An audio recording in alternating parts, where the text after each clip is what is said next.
Our new president has, of course, not been in this line of work before, and I think had excessive expectations about how quickly things happen in the democratic process.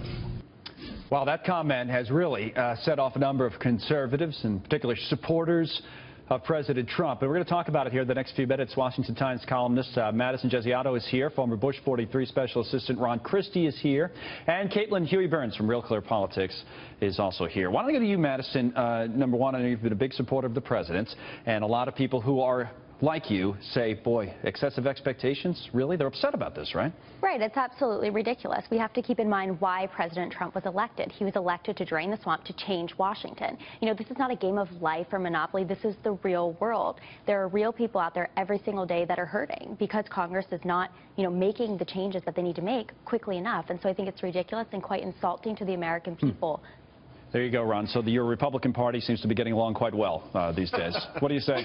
Well, good afternoon, McConnell. I agree 100% with what Madison said. I just remember back to 1994 when we were campaigning to take the House majority. We said, we have a contract with America. Right. If you give us the first 100 days, we're going to pass these 10 very important bills. You mean to tell me after 7 years of making promises to the American people that the Senate Majority Leader can't get his act together and bring legislation to the floor? I think it's a disgrace. And I say that as a proud Republican, but they've had their time, and I think the American voters are going to be the ones that are going to exact the issue, right, Caitlin, is who takes the blame for all of this? That's how we're setting ourselves up for the midterms next year. Who to blame? Exactly. This is definitely a blame game. And these two parties, you would say, Trump representing his own faction and the Republican Party represented by the majority leader, were always kind of headed for this kind of collision course. You had a president now who campaigned on shaking up Washington, doing things very quickly, and he would often say easily. Then you have someone like Mitch McConnell, who is an institutionalist, you get kind the of sense Republicans are ready to turn their back on the president? I mean, in the Congress, a lot more of them. You're seeing some more active defiance on behalf of Republican lawmakers of this president. You're also seeing a tension because they were always, this arranged marriage was always based on the agenda. Now that the agenda is in flux, you're seeing this blame game go on. So there's a consequence to that, right? And Madison, so they do that, and part of you says, okay, well, the president's approval ratings are quite low. They're somewhere in the 30s. Well, guess what? Congress is a lot lower than that.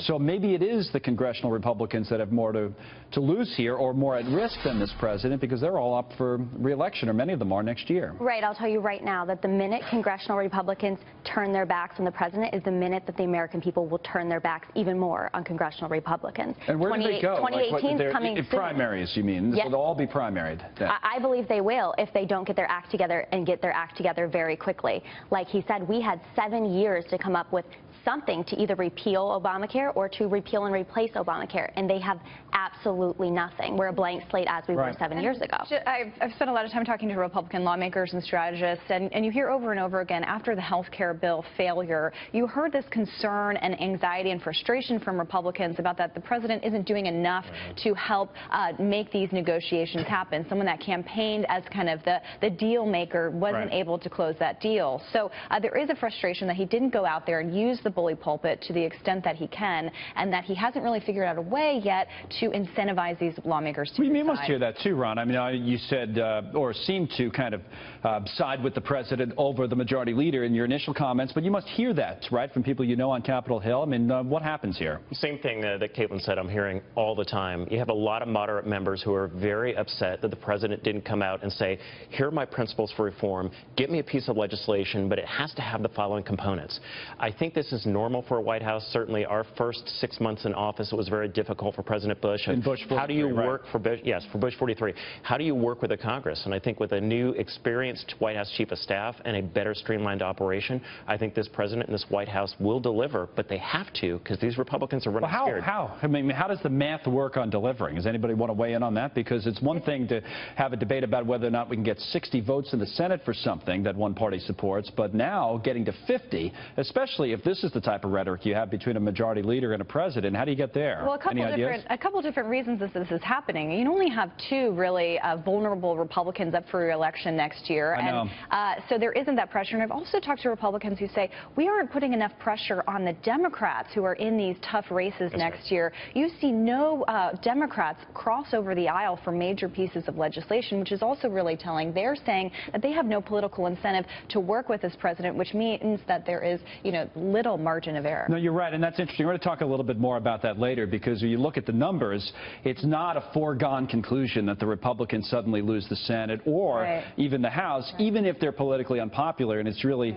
about math. What about from the president's point of view, Madison? How do you think he handles this? Obviously, he has other things to deal with right now. At the top of the list got to be North Korea. So how do you deal with congressional Republicans that don't seem to be in lockstep with what you're dealing with, and you have this other much larger than distraction that's also on your table? Right. President Trump has many serious issues to deal with, but what I think is very disappointing for the White House is that these congressmen feel that they need to be incentivized to do what the people want. These people are hurting. These people need reform on both sides of the aisle. This shouldn't be something that's just for Republicans or just for Democrats. Everybody needs help, especially in places like the Midwest, where I'm from. And so for them to come forward and say, oh, well, the president hasn't done enough to push us.